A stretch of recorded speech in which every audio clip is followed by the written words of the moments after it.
Halo Mas Bro, kita lanjut lagi dengan kutipan tentang kesadaran. Manusia adalah jembatan antara yang dikenal dengan yang tidak dikenal. Tetap terkurung dalam hal yang diketahui, berarti menjadi orang bodoh. Mencari hal yang tidak diketahui adalah awal dari kebijaksanaan. Menjadi satu dengan hal yang tidak diketahui berarti menjadi orang yang tercerahkan, Sang Buddha. Ingatlah lagi dan lagi bahwa manusia belum menjadi suatu keberadaan. Ia masih dalam perjalanan, seorang pengembara, seorang peziarah. Ia belum berada di rumah, ia sedang mencari rumah. Orang yang berpikir bahwa ia berada di rumah adalah orang bodoh, karena pencarian berhenti, maka pencarian tidak ada lagi. Dan saat dirimu berhenti mencari, dirimu menjadi kumpulan energi yang stagnan, dirimu mulai berbau busuk. Kemudian dirimu hanya mati, dirimu sama sekali tidak hidup. Hidup berarti mengalir, hidup berarti tetap menjadi sungai, karena hanya sungai yang akan mencapai lautan. Jika dirimu menjadi kumpulan yang stagnan, maka dirimu tidak akan kemana-mana. Maka dirimu tidak benar-benar hidup. Orang bodoh tidak hidup, ia hanya berpura-pura hidup. Ia tidak tahu, ia hanya berpura-pura tahu. Ia tidak mencintai, ia hanya berpura-pura mencintai. Orang bodoh adalah kepura-puraan. Orang bijak hidup, orang bijak mencintai, orang bijak bertanya. Orang bijak selalu siap untuk mengarungi lautan yang belum dipetakan. Orang bijak suka berpetualang, orang bodoh selalu takut. Ketika Buddha menggunakan kata bodoh, dirimu harus mengingat semua makna kata ini. Itu bukanlah makna biasa yang diberikan Buddha untuk kata bodoh. Baginya, orang bodoh berarti orang yang hidup dalam pikiran, dan tidak tahu apapun tentang tanpa pikiran. Orang yang hidup dalam informasi, pengetahuan, dan belum merasakan apapun tentang kebijaksanaan. Orang yang menjalani kehidupan pinjaman, suka meniru, tetapi tidak tahu apapun tentang apapun yang muncul dalam dirinya sendiri. Yang dimaksud Buddha dengan si bodoh adalah orang yang sangat mengenal kitab suci, tetapi belum pernah merasakan sedikit pun kebenaran. Dia mungkin seorang sarjana besar, sangat terpelajar. Pada kenyataannya, orang bodoh adalah sarjana. Mereka harus menjadi sarjana, karena itulah satu-satunya cara untuk menyembunyikan kebodohan mereka. Orang bodoh adalah orang yang sangat terpelajar, mereka harus menjadi sarjana. Karena hanya dengan mempelajari kata-kata, teori, filsafat, mereka bisa menyembunyikan ketidaktahuan di dalam diri mereka. Mereka bisa menyembunyikan kekosongan mereka, mereka bisa percaya bahwa mereka juga tahu. Jika dirimu ingin menemukan orang bodoh, pergilah ke universitas, pergilah ke akademi. Di sana dirimu akan menemukan mereka, dalam ketidaktahuan total, tetapi berpura-pura tahu.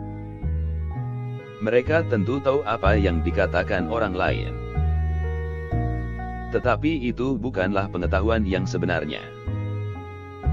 Orang buta bisa mengumpulkan semua informasi tentang cahaya, tetapi dia akan tetap buta. Dia bisa berbicara tentang cahaya, dia bisa menulis risalah tentang cahaya, dia mungkin sangat pandai menebak dalam mengarang teori. Tetapi dia tetaplah orang buta, dan tidak tahu apapun tentang cahaya. Namun informasi yang dikumpulkannya, tidak hanya menipu orang lain, tetapi juga menipu dirinya sendiri. Ia mungkin mulai berpikir bahwa ia tahu, bahwa ia tidak lagi buta. Ketika Buddha menggunakan kata bodoh, ia tidak bermaksud hanya orang yang tidak tahu, karena jika orang yang tidak tahu menyadari bahwa ia tidak tahu, ia bukanlah orang bodoh. Dan orang yang tidak tahu, lebih mungkin menyadari bahwa ia tidak tahu, daripada orang yang disebut terpelajar. Ego mereka begitu besar, sangat sulit bagi mereka untuk melihat. Itu bertentangan dengan investasi mereka.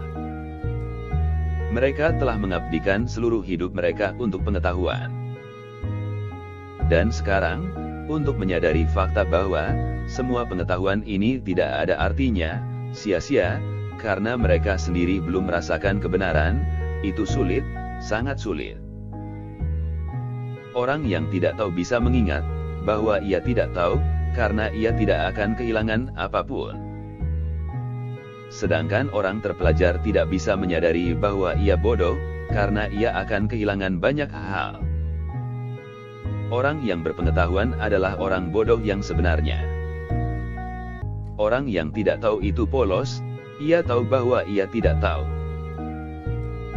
Dan karena ia tahu bahwa ia tidak tahu, karena ia bodoh, ia sudah berada di ambang kebijaksanaan. Karena ia tahu bahwa ia tidak tahu, ia bisa bertanya, dan pertanyaannya akan murni, tanpa prasangka. Ia akan bertanya tanpa kesimpulan apapun. Ia akan bertanya tanpa menjadi seorang Kristen, Muslim, atau Hindu. Ia hanya akan bertanya sebagai seorang penanya. Pertanyaannya tidak akan muncul dari jawaban yang sudah jadi.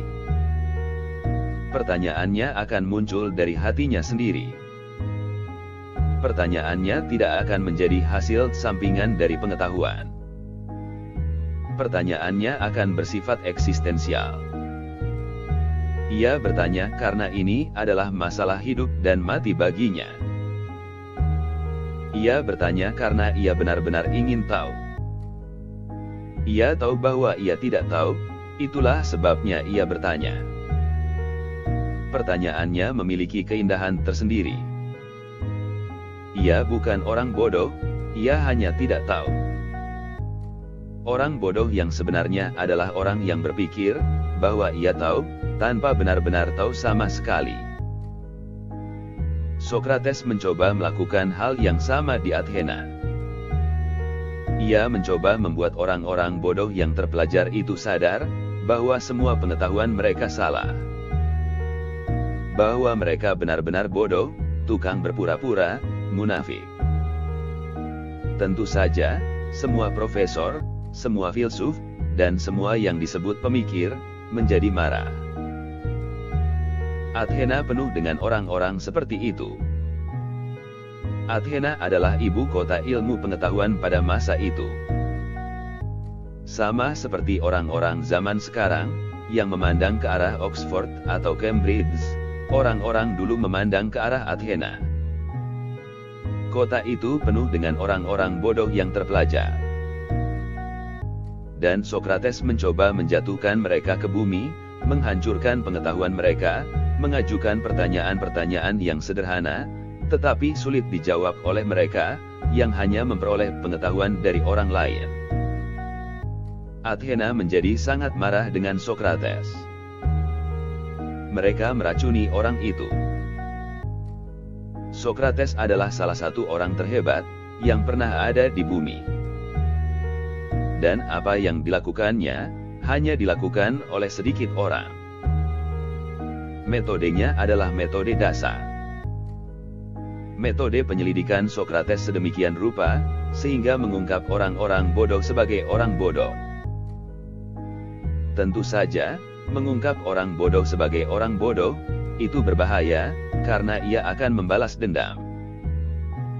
Sokrates diracun, Yesus disalib, Buddha dikutuk. Pada hari Buddha meninggal, agama Buddha diusir dari India, diusir dari negara itu. Para cendekiawan, para sarjana, para brahmana, tidak bisa membiarkannya tetap ada. Itu terlalu tidak mengenakan bagi mereka.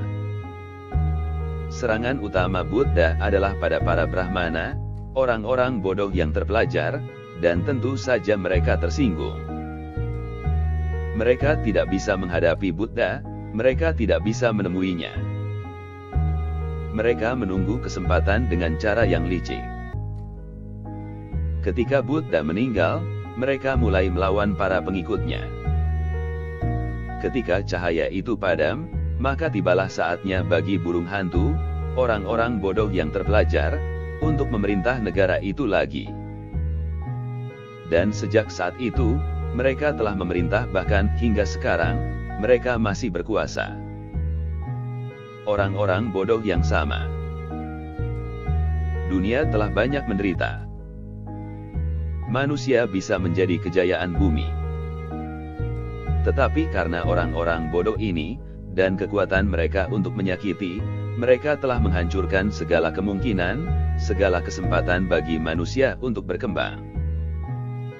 Manusia telah bergerak dalam lingkaran, dan orang-orang bodoh ini, tidak ingin manusia menjadi bijak. Karena jika manusia menjadi bijak, orang-orang bodoh ini tidak akan ada dimanapun. Mereka tidak akan berkuasa lagi. Secara agama, politik, sosial, finansial, semua kekuasaan mereka akan hilang. Mereka bisa tetap berkuasa, hanya jika mereka bisa terus menghancurkan semua kemungkinan kebijaksanaan bagi manusia. Oke Mas Bro, itulah kutipan kali ini, kita sambung lagi nanti. Terima kasih.